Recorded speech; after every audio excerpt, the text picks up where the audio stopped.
শ্বশুরবাড়ি থেকে অনেক পাকিস্তানি লঞ্চ গিফট পাই, তো আমার মনে হয় ওনারা একটা জায়গা পেয়ে গেল আবার আমাকে গিফট করার। যারা দেখতেছেন আমার শ্বশুরবাড়ি, প্লিজ মিশাতে এসে আমাকে গিফট করেন। জনপ্রিয় অভিনেত্রী তাসনিয়া ফারিন যে কোনো পোশাকেই ভক্তদের নজর কাড়েন, তবে সম্প্রতি শাড়ি পরা ভিন্নধর্মী এক লুকে সামাজিক মাধ্যমে দারুণ সাড়া ফেলেছেন তিনি। গাঢ় বেগুনি রঙের শাড়িতে তার সেই আকর্ষণীয় রূপ এখন নেট দুনিয়ায় বেশ আলোচনায়। শাড়িতে খুব বেশি একটা দেখা যায় না ফারিনকে, কিন্তু এবার যেন চমকেই দিলেন। সম্প্রতি ঢাকার একটি শোরুমে ফিতা কাটতে গিয়েছিলেন অভিনেত্রী।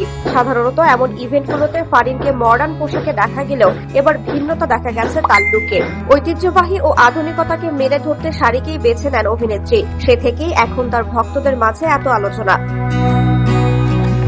শাড়িতে ফারিনের এই অনবদ্য রূপ দেখে যেন চোখ সামলাতে পারেননি অনেকেই। ফারিনের সেই শাড়িতেও ছিল বিশেষত্ব, যেটি ছিল সোনালী জরির পাড়যুক্ত একটি গাঢ় বেগুনি রঙের কাতান শাড়ি। শাড়ির সাথে মিলিয়ে পড়া ম্যাচিং ব্লাউজের হাতা ও গলায় থাকা সূক্ষ্ম লেসের কাজ তার পুরো সাজে আনে এক রাজকীয় আভিজাত্য।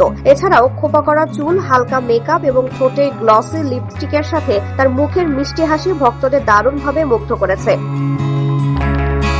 গলায় পড়া পাথরের ভারী লকেটযুক্ত জুয়েলারি এবং কানের দুল তার এই লুককে আরো আকর্ষণীয় করে তুলেছে, আর সঙ্গে আত্মবিশ্বাসী চাহনি তো ছিলই। ফারিনের এই নতুন লুক প্রকাশ্যে আসতেই ফেসবুকের বিভিন্ন বিনোদনধর্মী পেজ ও গ্রুপে ছবিগুলো শেয়ার করছেন নেটিজেনরা। কমেন্ট সেকশনে উপচে পড়ছে ভক্তদের প্রশংসা। কেউ লিখেছেন, শাড়িতে ফারিনকে অসম্ভব সুন্দর লাগছে। আবার কারো মন্তব্য, তার সাজ পোশাকের এই রুচিবোধ সত্যিই প্রশংসনীয়। চেনা বৃত্তের বাইরে শাড়ির এই ক্লাসিক লুকে ফারিন আবারও প্রমাণ করলেন যে কোনো ফ্যাশন স্টেটমেন্ট দিয়ে নিজেকে অনন্য করে তোলা যায়।